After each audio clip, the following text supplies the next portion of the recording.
O episódio da escolha do novo presidente do Senado Federal aqui no Brasil, na nossa cena política, marcou um momento que, para nós que cuidamos de filosofia e de direito, nos traz algumas questões interessantes de serem analisadas, ou pelo menos de serem colocadas em nível problematizador, que são a questão do justnaturalismo, do positivismo jurídico e a questão da eleição, o direito de você escolher alguém e ser escolhido.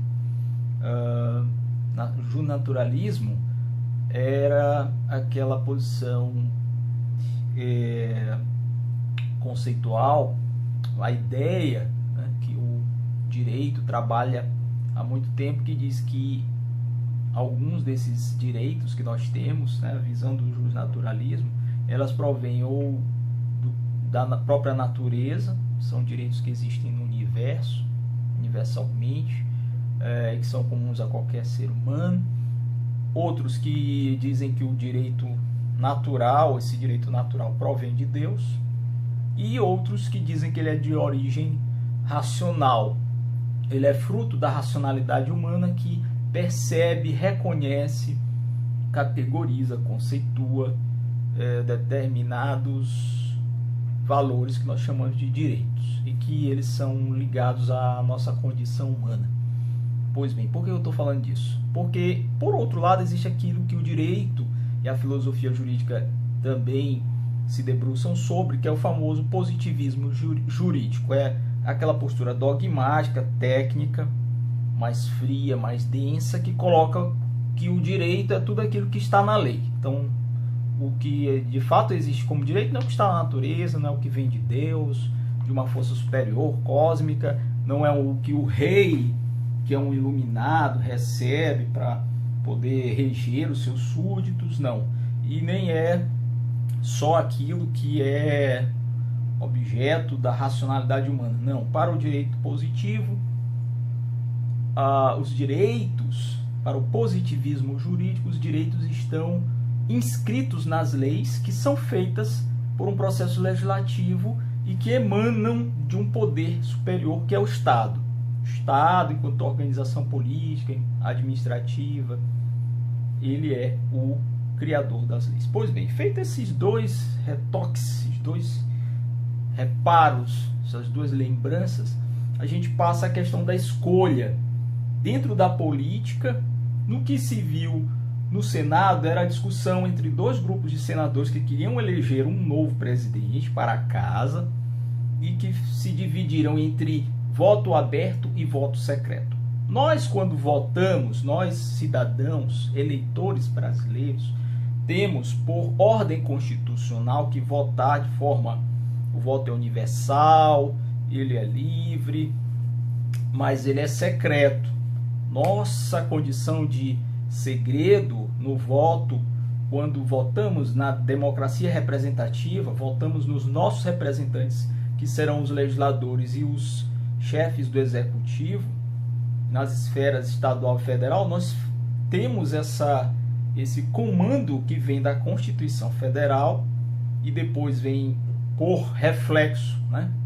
Por derivação, por coerência lógica das outras leis que estão atreladas ao mandamento constitucional, para proteger aquele que vota de ser coagido por não ter votado em alguém ou por ter votado em outro, né? Em A e não votar em B. Então a razão desse sigilo, desse segredo, é mais ou menos essa. Já no campo da política e no Parlamento Nacional, a polêmica se instaurou entre a visão dos que achavam que o voto deveria ser aberto para dar uma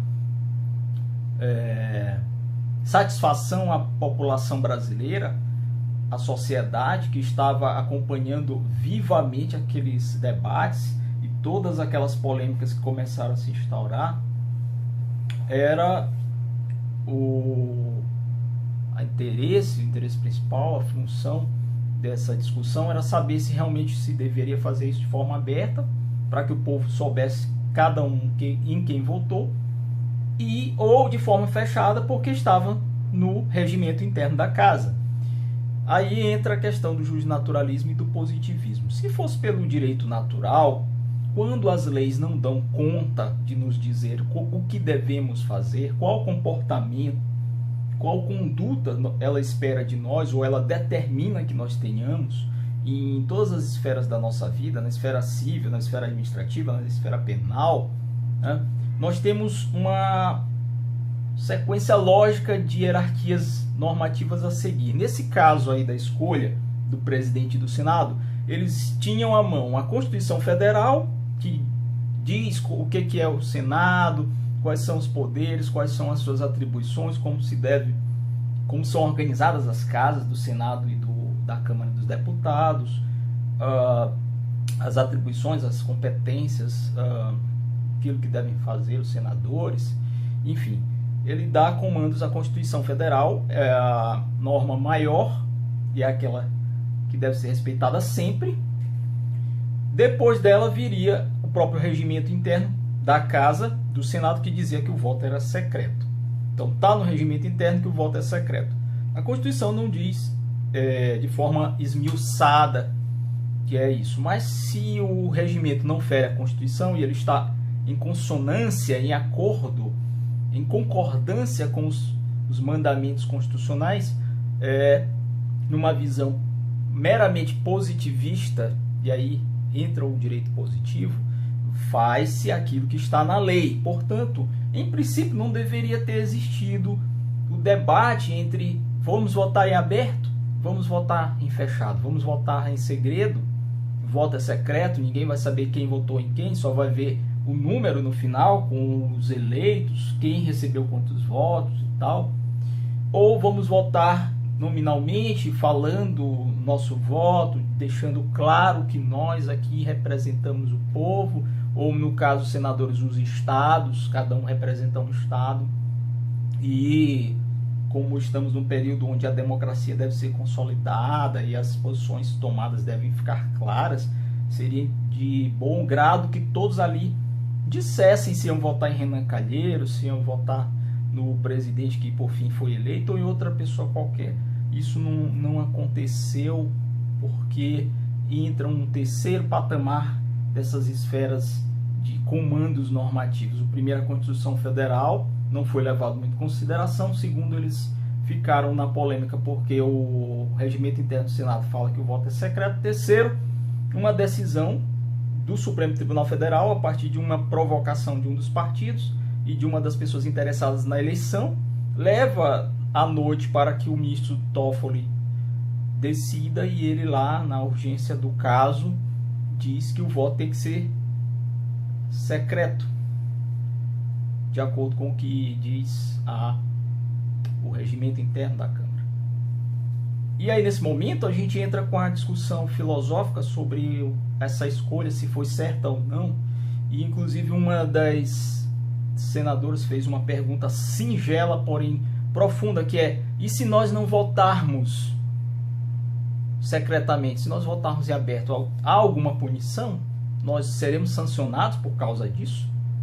E, de fato, não há.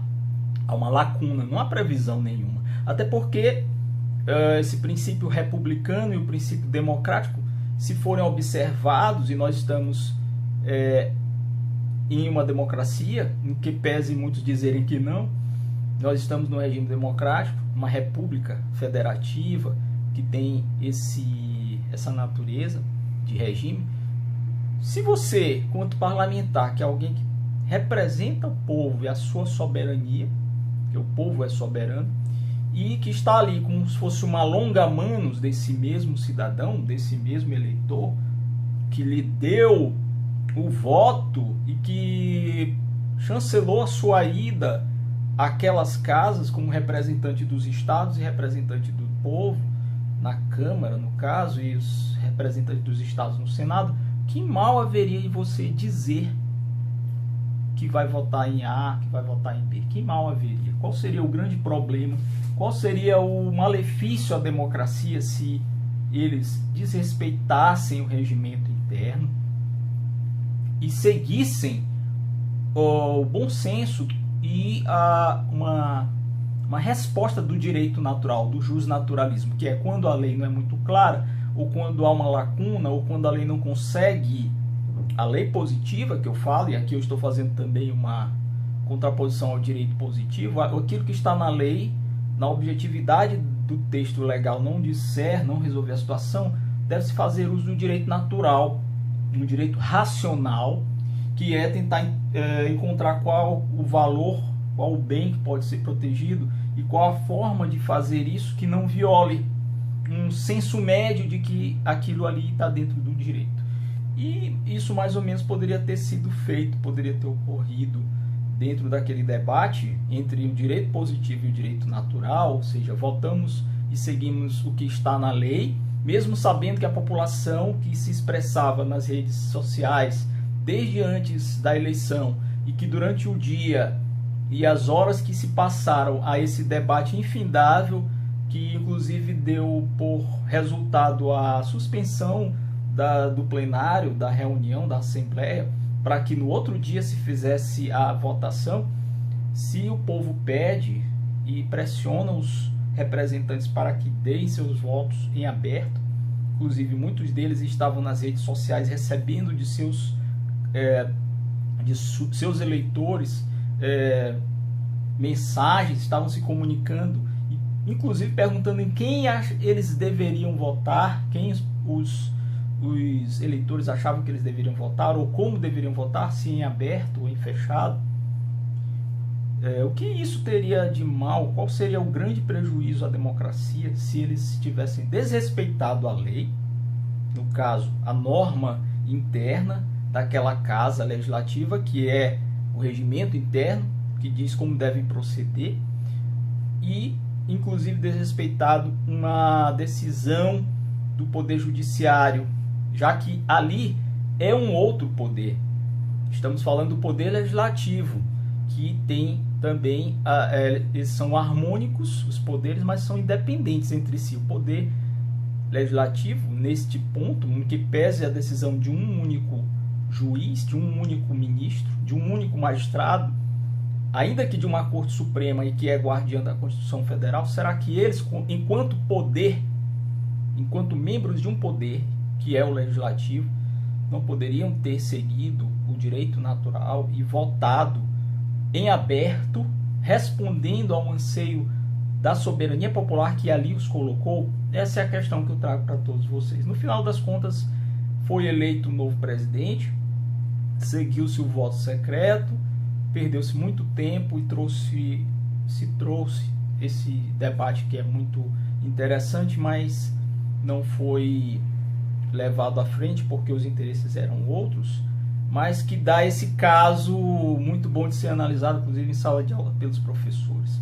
A questão do direito positivo ou do positivismo, do positivismo jurídico, uma contraposição com o direito natural, o justnaturalismo, e a questão da escolha e da decisão, ou seja, democraticamente, o poder legislativo, numa casa que representa os estados e que, por reflexo, representa as pessoas que os colocaram lá, que são os eleitores desses estados, de forma republicana e democrática, não poderiam eles ter feito o voto em aberto, mesmo indo contra o regimento interno da casa, mas numa questão que não feriria em nada a magnitude dos seus cargos e a importância dos cargos aos quais lhes foram dados, né, os poderes lhes foram dados pelos seus eleitores? Será que isso não teria sido melhor, ainda que contra a lei positiva, mas a favor do direito natural, de um bom senso e de uma racionalidade jurídica? Essa é a questão que fica desse caso, desse case, que foi a escolha do senador que presidirá a Casa do Senado na próxima legislatura. Deixo aqui para vocês refletirem, principalmente os alunos de direito, qual as suas opiniões, quais são. Vocês acham que há aí uma contraposição entre direito positivo e justnaturalismo? Poderia, se é que não não está prevista uma punição, nem no regimento, nem em nada. Eles não poderiam ter votado em aberto, mesmo desrespeitando o regimento interno e aquilo que ele diz. Fiquem aí com essa questão para refletir. Até mais, a gente volta no próximo vídeo. Fiquem conosco, inscrevam-se no canal, continuem aqui conosco a nos prestigiar. Tchau, até a próxima.